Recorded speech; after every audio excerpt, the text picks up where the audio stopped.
She came in hot. She came in hot. Some of you heard Shark Side of the Moon. You're like, am I still on drugs? Did I quit effectively? There's still something in the water here. Yes, I was in a movie called Shark Side of the Moon. My dad was very proud.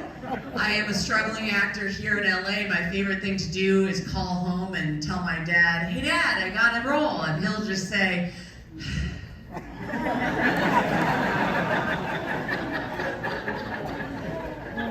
it's not porn, is it? And I'll say, gotta watch to find out. So I got cast finally in my first leading role, Shark Side of the Moon. I called home to tell him about it. He said, it's not porn, is it? I was like, judging by the title, I'm not sure. It's true, it's about sharks on the moon. They're sent there by the Russians who are creating shark-human monsters to kill off humanity. They lose control and trick them onto a rocket ship to send them to the moon in a sudden act of kindness to the globe, I guess. Where 50 years later, my rocket ship crash lands, and we have to fight them for survival to get back to Earth.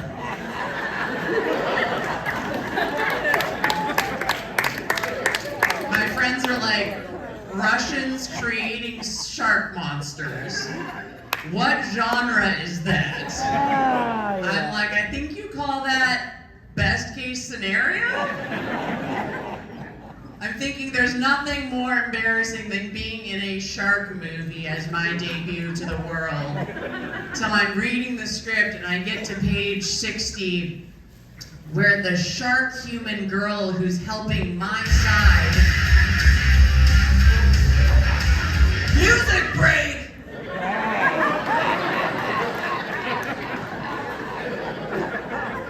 Doesn't that just get your pelvis thrusting?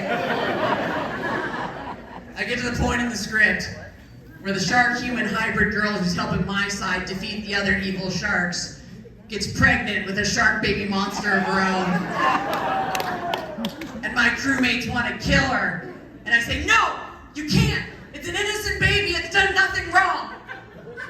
And I put the script down and I said, shit. I'm in a Christian film.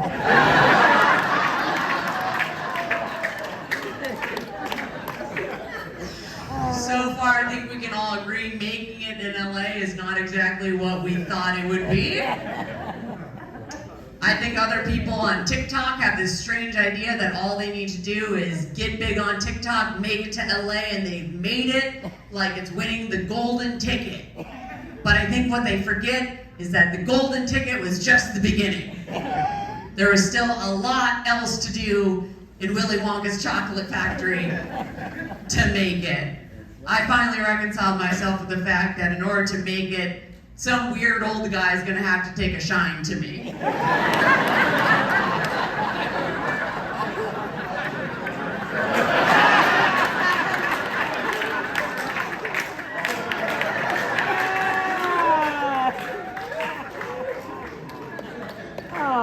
The other thing that movie taught us was in order to make it, the rest of my competition has to mysteriously disappear.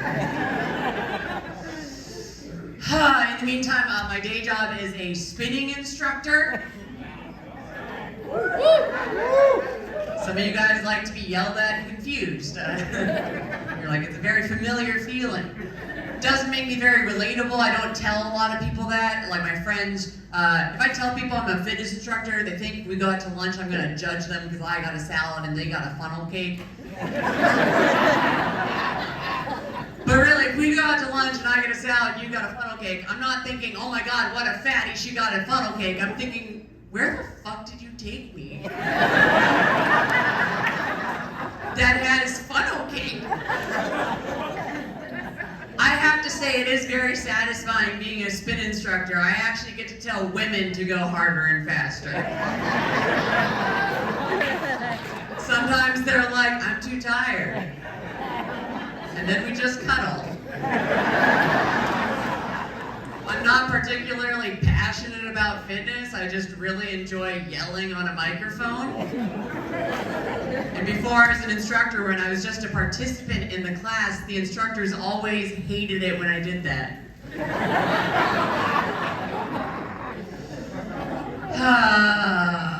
I lost a lot of weight several years ago, and thank you.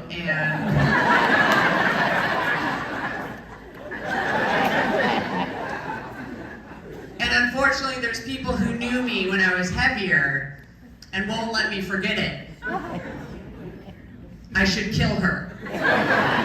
There's a girl I run into at the comedy clubs around town. She always sees me and goes, Maxi, you look so good now. Maxi, you look so good now. Oh my God, Max. I'm like, shh, shh, shh. Thank you, shh. Thank you, Max, you look so good now. A crowd is forming. You look so good now. Everyone else is standing around like, what the hell was wrong with you?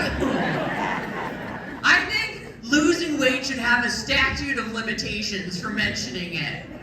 I want to be a new person. I want to move on and put it in my past.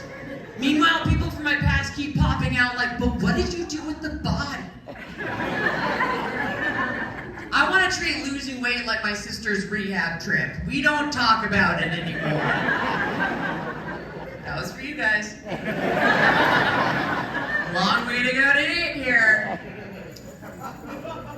Anyone who's ever loved food the way I do knows that it can be a little bit of a sickness. Like, I would sit down to dinner to eat the same way some men would sit down to watch porn.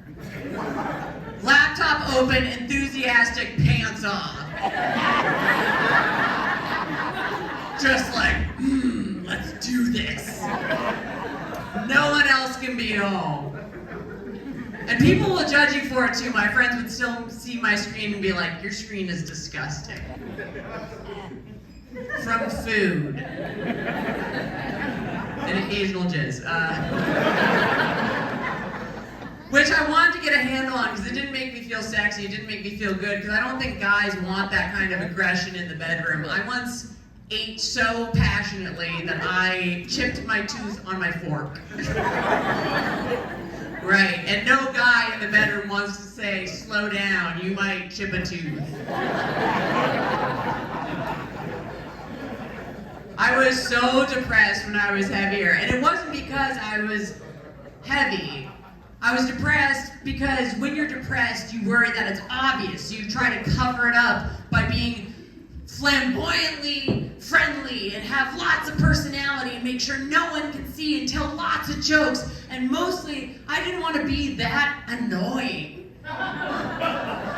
We've all run into those actors who have to be the center of attention. I went to acting school with a girl who would skip around singing, hoping a musical theater director would discover her. I was like, I hope you do get discovered by a predator. I don't want to draw any extra attention to myself. My own laugh already makes me cringe. People are like, but you're a stand-up comedian. Don't you love the attention? I'm like, only when I'm being paid for it. Also when I'm doing stand-up.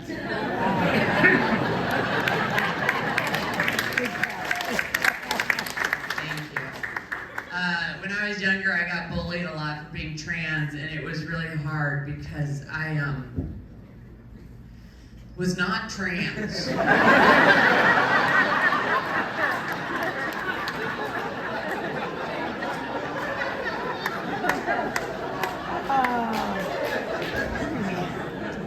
Because of my voice and because my parents trusted me in my older brother's hand-me-downs, girls would corner me in the bathroom and go, Maxi's a man! Maxi's a man! And then right there, to prove I wasn't a man, I would have to cry in front of them. And that proved I wasn't a man. Proved I'm a real man. You guys have had a ton of fun. I'm Maxi Witrak. Thank you so much. Have a good night.